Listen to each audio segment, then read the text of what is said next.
bueno, pues le doy la bienvenida al licenciado Fermín Álvarez Hernández, quien nos hablará del tema normatividad internacional y nacional aplicable al expediente clínico. Muy bien, entonces vamos a hablar un poco también de su trayectoria. El licenciado Fermín Álvarez Hernández estudió en la licenciatura en Administración en la Universidad Autónoma Metropolitana.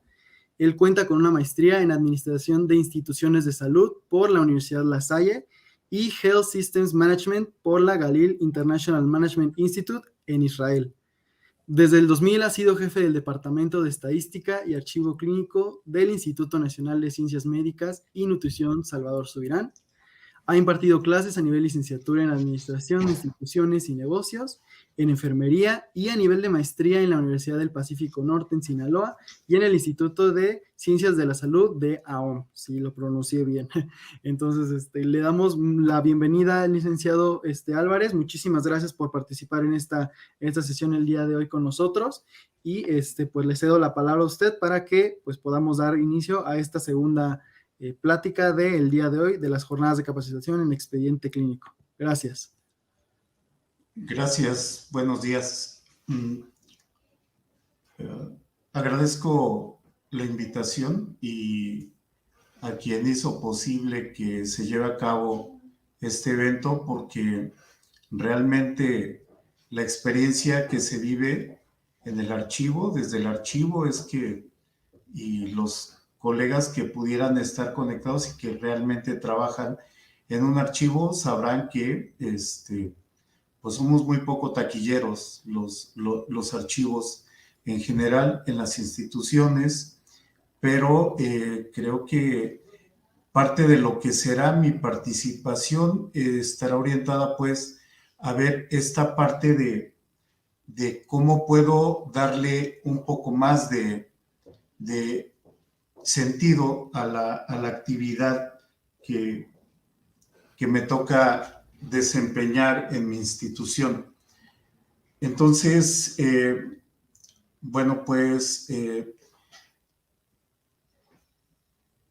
veo que quienes están conectados, y seguramente habrá más y verán esto más adelante. Quiero comentarles que la charla originalmente se había pactado como algo de normatividad internacional, pero platicando con la doctora Alvarado, creo que era más, yo le comenté que era más conveniente poder centrarnos un poco, hilar esta parte de los derechos humanos con el expediente clínico que radica en un archivo, para poder entender todos los otros temas que vienen hilados y que a lo largo de la charla procuraré no tocarlos, porque cada uno tenemos que respetar el tema que se asignó, pero al revisar todo el contexto del programa, pues lo que yo le dije a Aurora fue, lo vamos a modificar, y es por eso que les hablaré de algo que tiene que ver así, que se vive desde un archivo clínico. Ya tengo algunos años en esto y pues me ha interesado sobremanera el tema, porque es una muy buena ventana para quienes estamos en el archivo, y para quienes no estén en el archivo también espero que sea una oportunidad para encontrarnos a partir de esta actividad tan importante que es el expediente clínico. Como lo dijo la maestra Juana Arellano, ella dijo, se materializa en el expediente clínico todo lo que tiene que ver con el derecho a la salud del paciente, y sí es cierto. Entonces, pero en la atención al paciente, el archivo solamente integra, solamente pone a disposición de los usuarios todos los datos que existen aquí. Luego, entonces, pues yo quiero también, a quienes no estén en un archivo, dejarles un mensaje de la importancia de estar en esta actividad y de vernos todos como un solo equipo de salud. Si me ayudan con la primera, ya no tengo que hablar tanto y tendré que ir. Entonces, yo lo primero que les quiero decir es que sean bienvenidos, y que qué bueno que se pudieron conectar o que pueden estar presentes, porque pudieron hacer o pudieran estar ustedes haciendo alguna otra cosa y decidieron estar acá. Entonces, ese es un motivo de satisfacción para quien organiza este curso y en este momento para mí porque me están escuchando. La que sigue, por favor. Les hablaré entonces un poco y temo decepcionarlos porque primero les quiero decir que todos somos iguales como personas, porque cuando de dolor y enfermedad se trata, seamos ricos o pobres, cultos o ignorantes, blancos, negros, amarillos, mestizos, todos sentimos y nos enfermamos. Pensemos un momento que todos podemos estar en la cama de un hospital esperando una consulta, sobre todo en los pacientes que vienen a nuestras instituciones. Entonces quiero decirles a todos, y quiero decirles que hoy no van a aprender nada nuevo. Más bien, hoy lo que pretendo es invitarnos a que recuerden eso que ya saben, eso que viven todos los días en su institución, ¿sí? Y que tendríamos que recordar siempre que estamos trabajando para personas y que podemos nosotros estar también del otro lado. La siguiente, por favor. Entonces, esta plática está preparada, sí, para ustedes que trabajan en una institución de salud, ustedes que ya forman parte de una organización cuya función es la protección del derecho humano a la salud. Entonces, ustedes también tienen una relación laboral, si es que ya trabajan allí, académica, si es que se están formando, o social, si están prestando algún servicio a esta institución, a la secretaría o a donde pertenezcan en el hospital, en la clínica, en el centro de salud. Entonces, este mensaje está dirigido para ustedes. La siguiente, por favor. Entonces, ya el doctor Sergio, la semana pasada, el jueves, abundó en lo que fue la definición y nos dejó muy claro qué son los derechos humanos. Como cambiamos ya de módulo y estamos ya en este siguiente, me parece conveniente recordar un poco acerca de los derechos humanos, que son prerrogativas sustentadas en la dignidad humana y que la realización de cada uno de estos es necesaria para que podamos desarrollarnos íntegramente como personas, como los seres humanos que somos. Estas prerrogativas están consagradas primero en la Constitución política, porque bueno, pues trabajamos en una institución gubernamental cuya función está creada a partir de una legislación y la principal de estas legislaciones, pues definitivamente es la Constitución política. Tratados internacionales y leyes que el país ha firmado. Nos hablaron de la clasificación de estos derechos y pues dentro de estos derechos está sin duda la salud. Entonces, si todos tenemos el derecho a que nuestra salud sea protegida, sí, bueno, sí lo tenemos. Las personas entonces hacen uso de estos servicios de salud y tienen el derecho de obtener prestaciones, ojo aquí, prestaciones oportunas cuando se necesitan de manera expedita, de manera pronta, prestaciones que proporcionen profesionales y además que seamos responsables con ellos. Responsables en el término jurídico literal, responsable es aquel que responde de algo que hace o que deja de hacer. Entonces, el Estado otorgará servicios de salud a través de la Federación de Estados y Municipios, de acuerdo a lo que establece la ley. El Estado tiene que garantizar esto. Entonces, nuestras instituciones de salud están creadas para cumplir con esto. No pueden dedicarse las instituciones públicas a hacer lo que les dé la gana. Están creadas, están diseñadas para cubrir una necesidad social. La que sigue, por favor. Entonces, hablamos de derechos humanos y de salud, y esta, primero, la imagen, la presentación tenía, me disculpo, la presentación tiene animación, pero entiendo que por este cuadro que está aquí a la izquierda, no va apareciendo como se esperaba.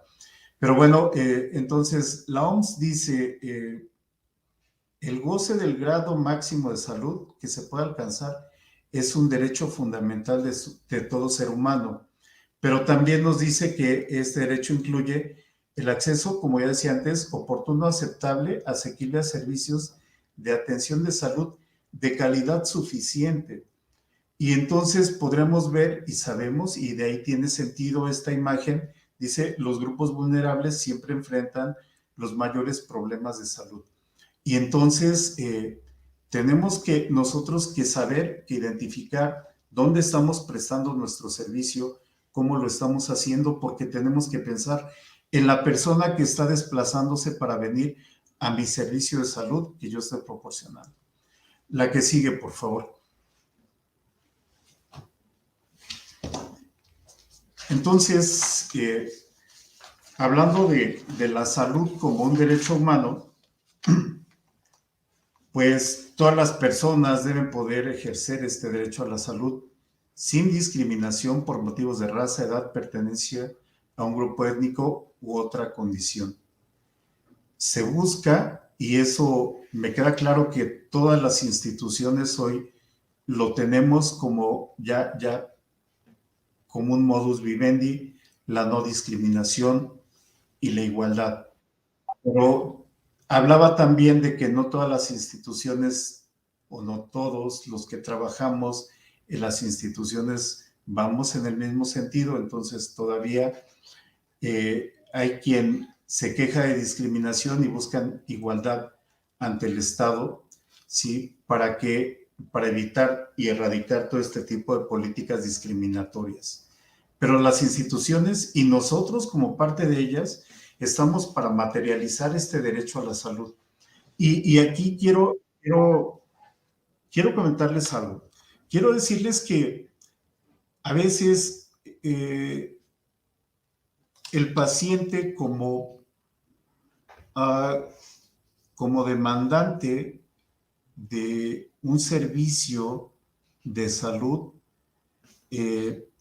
a veces exige una salud o exige la atención muy rápida, exige mucho, y a veces nuestra capacidad, no humana, sino la capacidad institucional no nos permite brindarle todo lo que él quisiera, y entonces, aún con ello, con lo que tenemos, nosotros tenemos que estar enfocados ahí. Yo a veces lo que pienso es que cuando se trata de ver una cuestión que tiene que ver con el trabajo, no de la institución, sino del trabajo que realizamos las personas que estamos al interior de la institución, a veces se nos olvida que estamos para servir a nuestros usuarios. Y entonces, deliberadamente, nos olvidamos de que estamos para trabajar. Y entonces, las instituciones, a pesar de lo grande que puedan ser, pensemos en nuestro hospital, en nuestra clínica, nuestro centro de salud, son espacios físicamente grandes, son edificios, pero de momento alguien en el archivo le pierde el expediente o archiva mal las notas, archivan mal los resultados del laboratorio. Y lo que ocurre entonces es que dicen, me atendieron mal en el hospital de Joco. O el hospital de Joco es muy malo porque no me dieron la atención oportuna. Y entonces, el hospital de Joco no está atendiendo. Atendemos las personas, atendemos nosotros. Entonces, en ese sentido, yo lo que veo es que nuestras instituciones, con lo grande que son, con sus estructuras, sus equipos, etcétera, todo lo que vemos físicamente, pues sí, serán muy grandes, pero son muy débiles. Y si yo llego a causar un retraso en una consulta, si yo llego a anexar un resultado de laboratorio de manera incorrecta, no cumpliendo lo que nos comentaba la doctora Arellano en su plática, pues seguramente van a iniciar un procedimiento hacia mí, hacia el archivista, y me van a cambiar de lugar. Y seguramente si mi intención no es hacer bien mi trabajo, pues voy a ir a hacer mal trabajo en otra área. Y yo soy muy fuerte como persona y estoy afectando la reputación de la organización, que la organización tan grande y al mismo tiempo tan indefensa. Entonces, esa parte, este es uno de los mensajes que les quiero dejar. Tenemos que entender que somos muy fuertes y por lo mismo tenemos que hacer las cosas de la mejor manera posible. La que sigue, por favor. Y es aquí donde empieza a tomar sentido, ya hablaba un poco de los derechos humanos que se tienen que garantizar, que tenemos que materializar nuestro trabajo con una buena atención, y la atención de una institución de salud se va a reflejar dentro de un expediente clínico. Porque si bien efectivamente la atención se brinda en un consultorio, hasta en un pasillo, si es que hay mucha demanda y no tenemos pacientes, bueno, donde se dé la atención médica, sí, se tiene que proporcionar, pero es imprescindible que exista un expediente clínico, porque allí se va a integrar toda la información que se genera por la atención de nuestros pacientes, desde el día que llegan. Sobre todo ahora, la semana pasada, el jueves, Juana nos hablaba también de la parte de los sistemas que tenemos ahora. El SAMI que tiene el gobierno de la Ciudad de México es muy parecido a nuestro SOTESI, y vemos ahí que registramos el paciente desde su primer contacto y de ahí lo vamos siguiendo. Y si vino hace 5 años y el problema no ameritaba que se atendiera, pues bueno, va a regresar y ahí vamos a tener sus datos, ¿no? Más adelante sabremos, y sí, es lo que les comentaba, más adelante sabremos sobre su integración, que ya nos habló Juana, su clasificación, que hacia el final nos van a decir qué clasificación tiene el expediente. Sobre el resguardo y el acceso, pues es algo que nos compete al archivo y que veremos más adelante. Si me da la siguiente, por favor.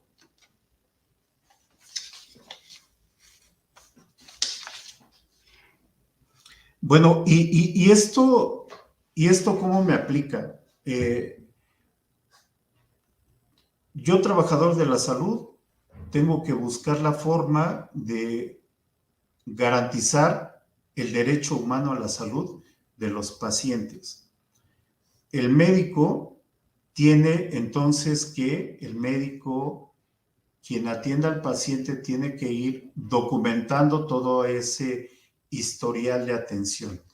Y entonces es aquí donde empezamos a ver un poco de lo que es la normatividad vigente y es la norma oficial del expediente clínico, la 004, que nos dice que busca la mejora, sí, busca la mejora de la calidad de los registros médicos,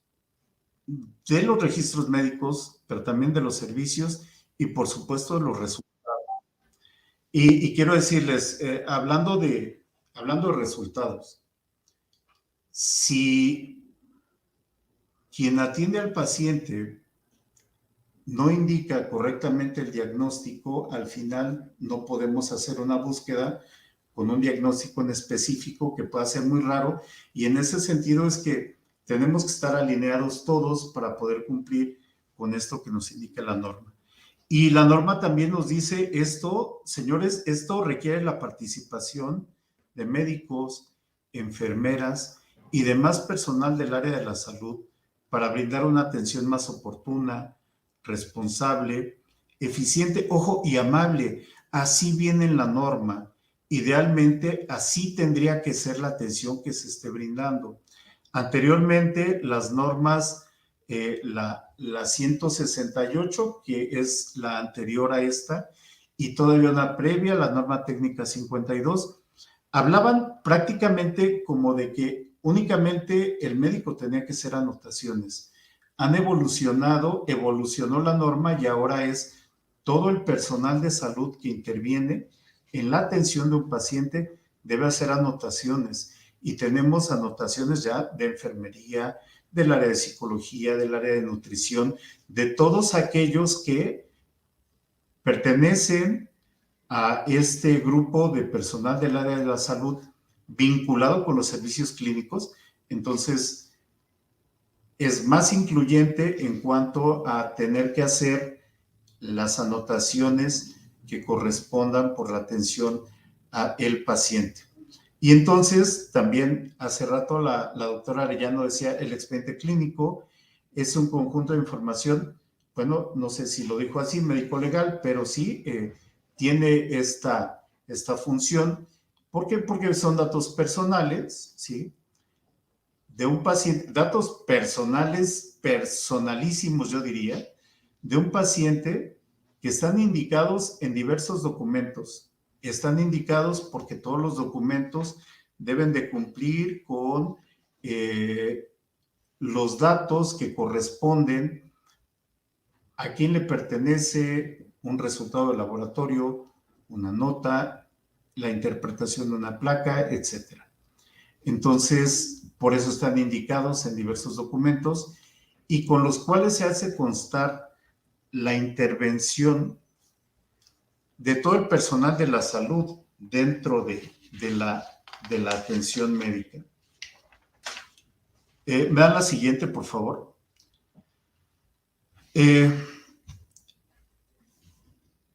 Si hablamos de la utilidad del archivo clínico, bueno, pues a veces se piensa, ¿realmente tiene sentido que exista un archivo?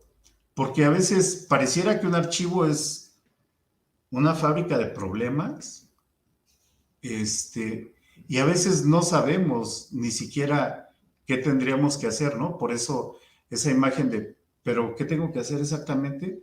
Porque a veces no sé. Pero bueno, miren, con esta política gubernamental de austeridad que viene con esto de recursos cada vez más limitados y demandas más crecientes de servicios, bueno, en el 2023 vivimos así, ¿sí? Y entonces todas las áreas que integran un organismo público deben estar justificadas. Y si seguimos existiendo, es porque tenemos que cumplir con una función. ¿Por qué existimos? Y aquí vienen las razones.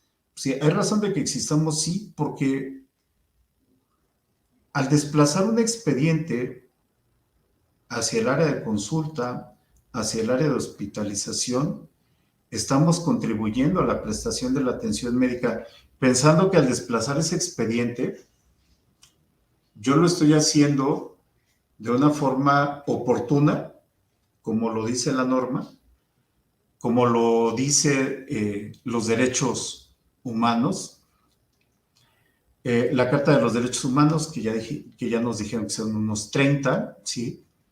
Y luego esta parte que creo que sería como un siguiente mensaje que deberíamos de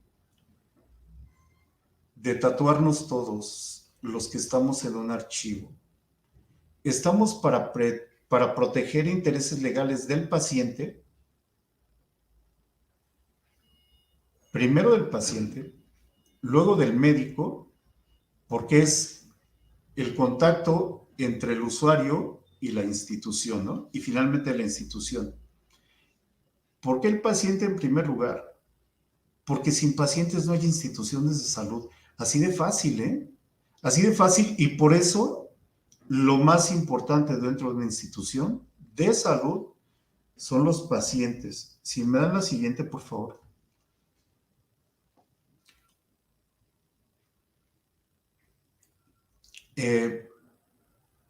Tenemos que proteger esto que son los datos clínicos que se integran a un expediente, que nos llegan al archivo, que ya les comenté.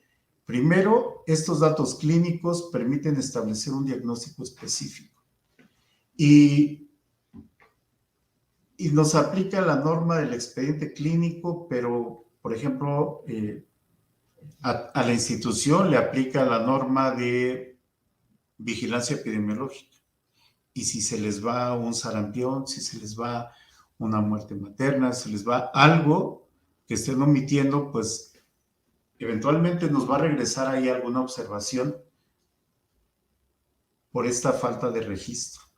También ya les había comentado que es un documento de valor legal y cada anotación y resultado que se integre dentro de un expediente es insustituible. No lo podemos reemplazar con nadie, porque quizá son documentos que se generan por una vez. Si no estamos todavía sistematizados o totalmente sistematizados, no lo vamos a recuperar, ¿eh? Y además porque le pertenece a una persona única. Otro de los mensajes que quiero dejarles y que nos debe de quedar presente, sobre todo para quienes manejamos expedientes clínicos, electrónicos o físicos, es que si el paciente y el médico olvidan el expediente, recuerden. Yo trabajo para una institución que tiene casi 77 años de vida. Entonces, en todos estos años, hay pacientes que se han atendido por unos 40, 50 años y el paciente que fue atendido hace 40 años por un médico, el día de hoy ya no está el médico, ya no existe, pero contamos con su expediente.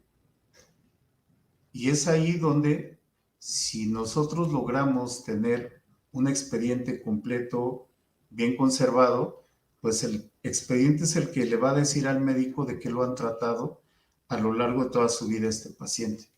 La siguiente, por favor.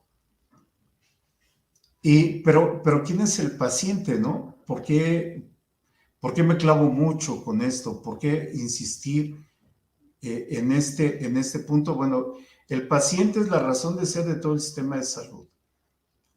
Yo sí estoy convencido que si no tenemos pacientes, pues prácticamente no tendríamos que estar.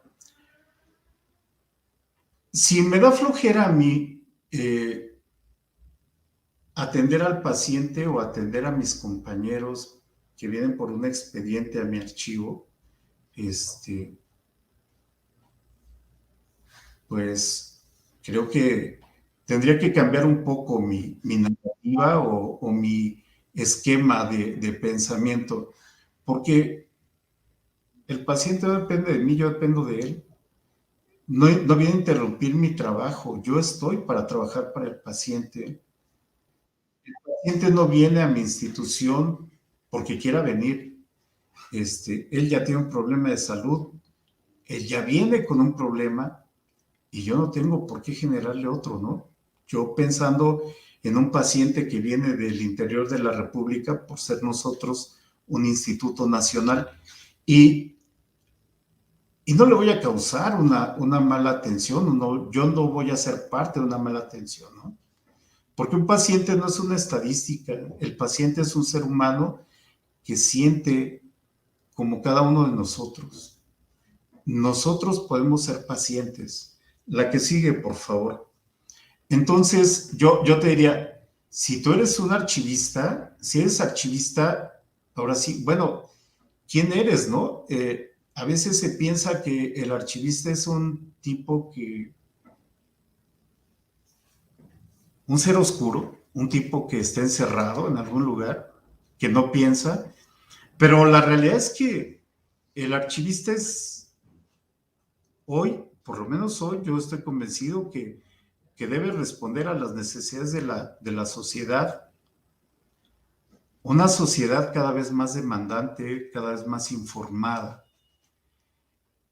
Debe responder a necesidades en lo que se refiere a recuperar, sistematizar y hacer accesible la información escrita, porque de nosotros dependen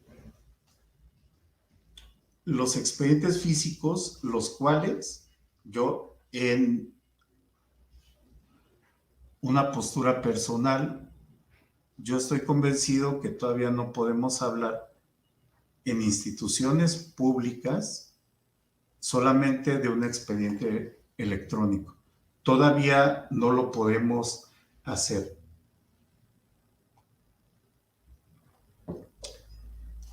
Luego, los archivistas trabajamos con información escrita, que es el antídoto del olvido y el anzuelo al futuro. Yo puedo tener mala memoria, pero yo recuerdo que una maestra de preparatoria decía, más vale una pálida tinta que una brillante memoria. Entonces, ahí está esa información, ahí la podemos ver, y con eso, con lo que esté en los expedientes clínicos que yo tengo de hace tiempo, es como se está generando investigación clínica a futuro. Y luego les hablaba de esto de si es responsable, si tengo responsabilidad, soy responsable y entonces respondo, ¿no? Conforme a la dogmática jurídica, un individuo es responsable cuando de acuerdo con el orden jurídico es susceptible de ser sancionado y, ojo, de acuerdo a los órganos internos de control, puede ser sancionado, puede ser observado por hacer o dejar de hacer algo. Y en ese sentido es donde el archivista tiene que ser cuidadoso e ir caminando dentro de una norma o dentro de un marco jurídico. La que sigue, por favor. El archivista además, bueno, ¿y qué hace, no? Y esto, esta imagen, sobre todo, centremos en la imagen. Vamos caminando en nuestras instituciones y todos sentimos que nuestro hospital, nuestra clínica, nuestro centro de salud, nuestro instituto, lo llevamos cargando, ¿no? Creemos que hacemos todo, pero no, o sea, realmente hacemos lo que nos corresponde. A veces como que nos volamos la barda con eso. Pero, ¿qué hace un archivista? Bueno, primero tiene que cumplir con su trabajo diario, sobre todo si tiene una relación contractual. Sobre todo si tiene que cumplir con lo que establece un manual de organización en cuanto a su función y de procedimientos en cuanto a cómo desempeñar mi función. Entonces, este trabajo diario está definitivamente sujeto a una normatividad laboral, pero el no cumplirlo puede dar pie a otro tipo de normatividad y responsabilidad, pues administrativa, incluso penal, por no cumplir con nuestro trabajo. Porque además, para el archivo, A partir de junio de 2002, la doctora Arellano en su sesión del jueves presentó unas láminas increíbles donde habla justamente de esta normatividad. Yo solamente comento la primera que surge a nivel federal, que es en junio de 2002, surge la Ley Federal de Transparencia y Acceso a la Información Pública Gubernamental y que nace lo que era el IFAI. Entonces, y empezaron a surgir otras cosas, porque surgió la Ley de Transparencia, pero hacían falta algunas otras situaciones que tienen que ver con clasificar enfermedades, no, clasificar información, perdón, con determinar y hacer accesible todo lo que radica en nuestros archivos y luego a quién se lo vamos a dar, etcétera, ¿no? Entonces, todos estos derechos que se han ido enriqueciendo, el derecho al acceso a la información, luego el derecho a pedir yo mi información, porque antes era impensable que alguien pudiera llegar y decirme, ¿sabes qué? Quiero que me des mi expediente clínico. Y yo decía, pero de acuerdo a lo que nos dijo hace rato la doctora Arellano, pero el expediente le pertenece a la institución, ¿no? Ya después se tuvo que hacer la corrección y se dijo, bueno, sí, lo que le pertenece a la institución es lo físico. La información es del paciente. Y ya vinieron todas estas cuestiones que han ido permitiendo que se garantice el derecho al acceso a la información de los pacientes. Vean la que sigue, por favor. La situación actual del expediente. Hace rato vi una pregunta que decía cuántos expedientes electrónicos había. Puede haber varios.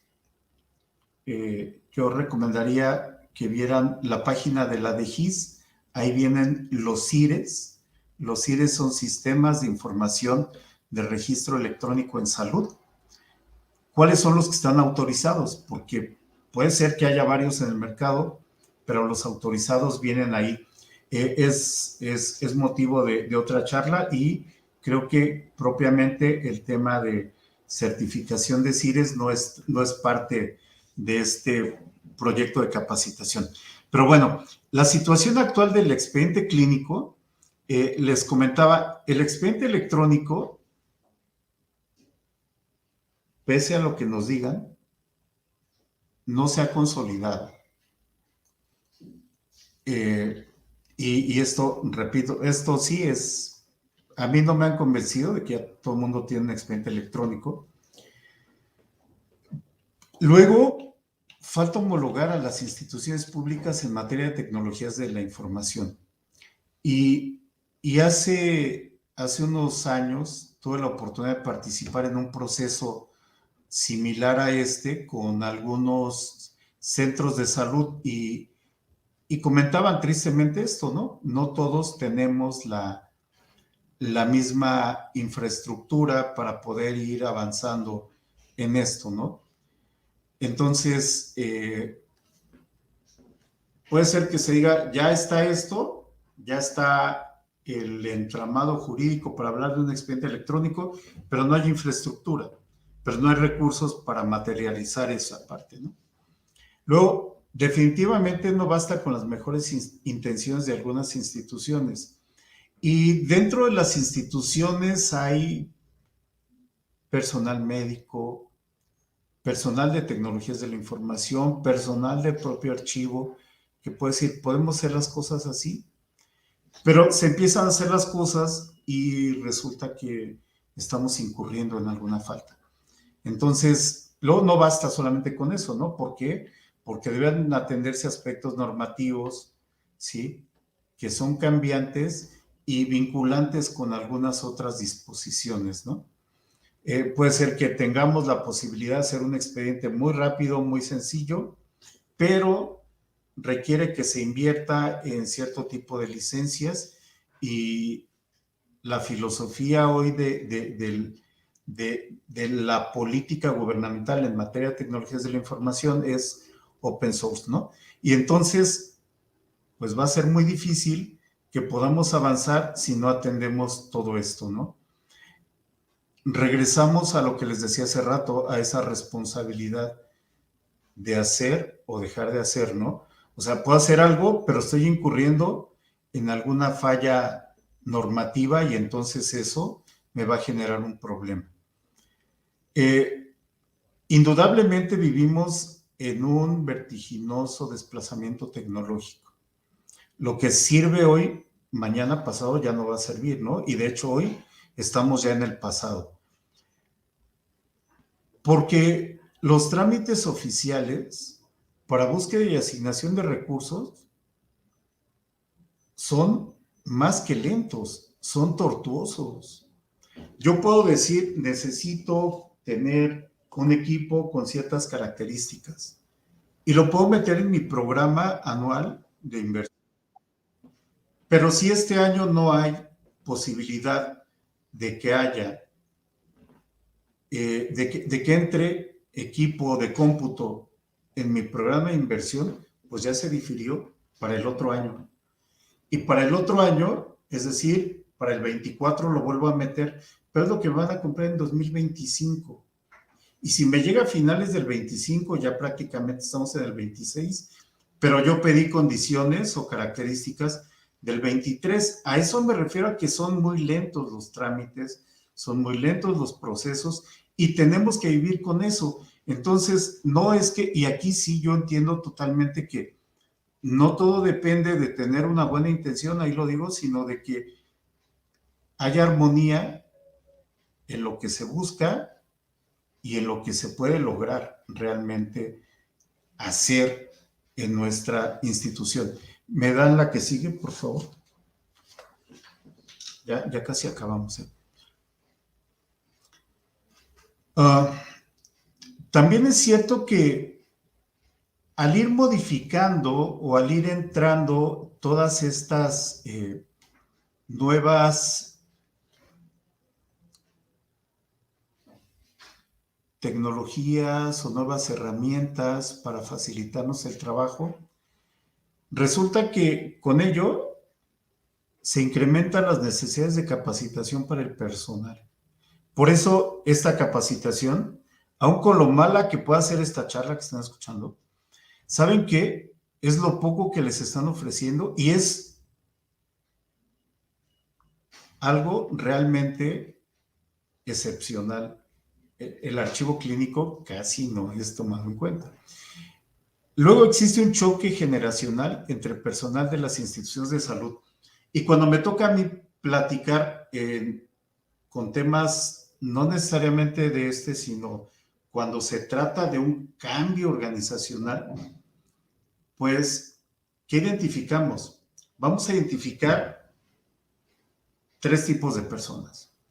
Alguien que siempre va a rechazar lo que le digas. Alguien que está, como decimos, negado al cambio. Alguien, ese es el primer tipo. El segundo tipo es alguien que te dice, sí, pero ¿yo qué voy a ganar? ¿Hay una ganancia para mí? ¿Hay una ganancia inmediata? Si no voy a ganar nada, no me interesa, ¿no? Y hay alguien que es afortunadamente con el tipo de gente con el que tengo la fortuna de trabajar, ¿sí? Que no le tienes que exigir, no le tienes que decir, le tienes que dar una idea y esta gente se va. ¿Por qué? Bueno, porque son institucionales. Es como que es la gente que se pone la camiseta. Y a veces a estos poquísimos son a los que les cargamos más la mano, ¿no? En el trabajo. Porque son los que te van a ayudar a sacarlo. Los demás son saboteadores, los demás son te generan mucha inestabilidad. Pero tienes que empezar a ver eso, ¿no? Tienes que empezar a ver tu personal, tienes que ver con quién cuentas. Porque lo que se da mucho en los archivos es que los profesionales son desplazados de sus actividades y es necesario recausar sus actividades. Y a veces el archivo le dicen, ¿sabe qué? Tenemos un problema con alguien de esta área y se lo vamos a mandar al archivo. ¿qué culpa tiene el archivo, no?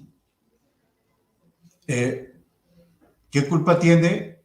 O el caso contrario, yo cuando llegué a trabajar al archivo clínico, mi jefe, mi subdirector me dijo, aquí están las llaves, tú eres el responsable del archivo clínico. Y yo sentí como que el doctor sacó del escritorio su varita mágica y me iluminó y me dijo, ahora ya lo sabes todo, cuando realmente no sabía nada.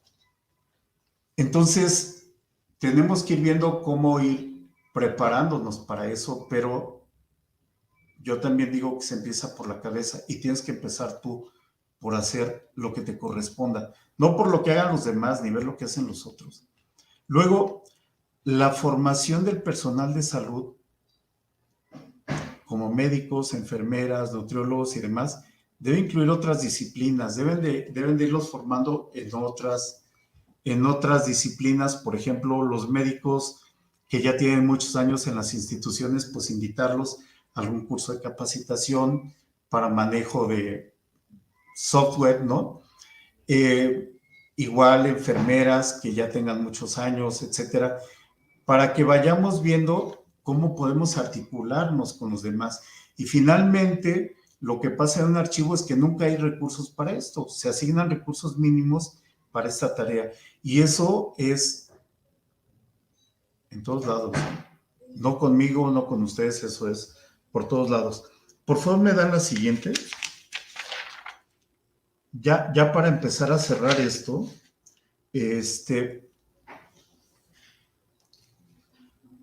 mi trabajo en el archivo clínico y el derecho humano a la salud.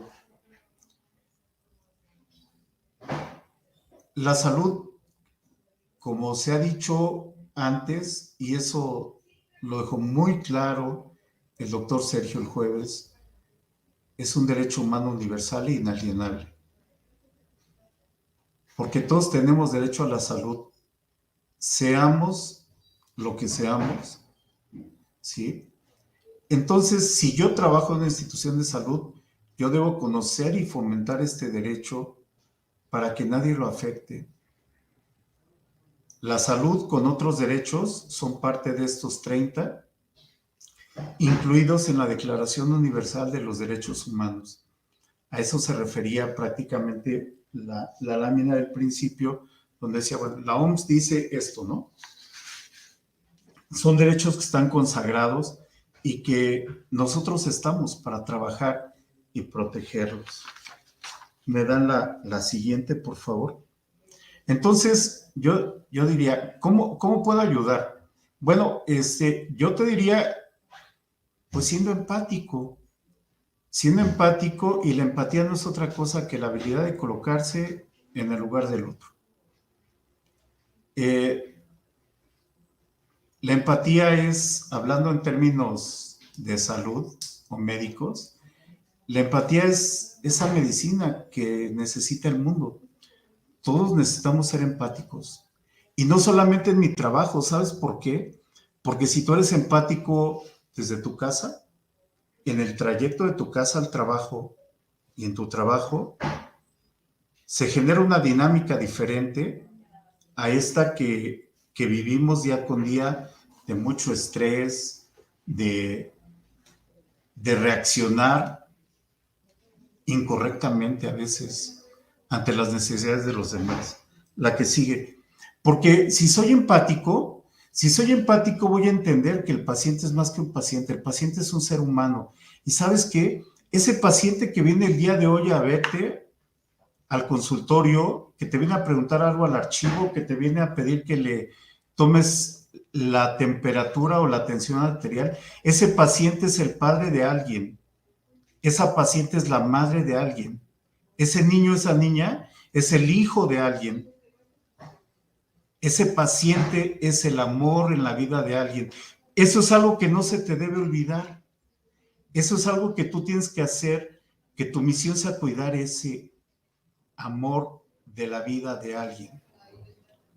Pero eso solo lo vas a entender y lo vas a lograr si eres empático. Si eres empático con ellos, si eres empático con la prestación de tu trabajo. ¿Me dan la siguiente? Yo por eso, ahora sí, ya les dije que ya va a terminar, ya palabra esta ya es la última. Yo te pido reflexionar y te hablo a cada uno. Yo veo aquí conectado a Olivia, Liliana, Laura, Kiwi, Miguel Madrigal, Mario, Olivia, Ana María, Donají. A cada uno de ustedes yo te pido reflexionar en lo siguiente, porque hay personas que el mismo día de la semana, hoy que amaneció lluvioso, que estamos en el mismo trabajo a esta hora, las 11:34, con la misma temperatura, es gente que está alegre, con un buen sentido del humor, disfrutando su trabajo y hasta le sonríen al que se les atraviesa en el camino y saludan en el pasillo. Y hay otras personas con las mismas circunstancias que son rancias, negativas, antipáticas. ¿Dónde radica la diferencia? ¿En su historia? ¿En su personalidad? ¿En su mala suerte? ¿Qué será? ¿Qué te impide no hacer bien tu trabajo? Les agradezco a todos por darme voz y estos son mis datos. Y bueno, gracias, doctor Velasco. Muchísimas gracias, maestro Álvarez, por su plática, muy, muy interesante todo lo que nos estuvo mencionando y pues le agradecemos muchísimo por su participación, por su asistencia, por la dedicación que le invirtió a esta presentación.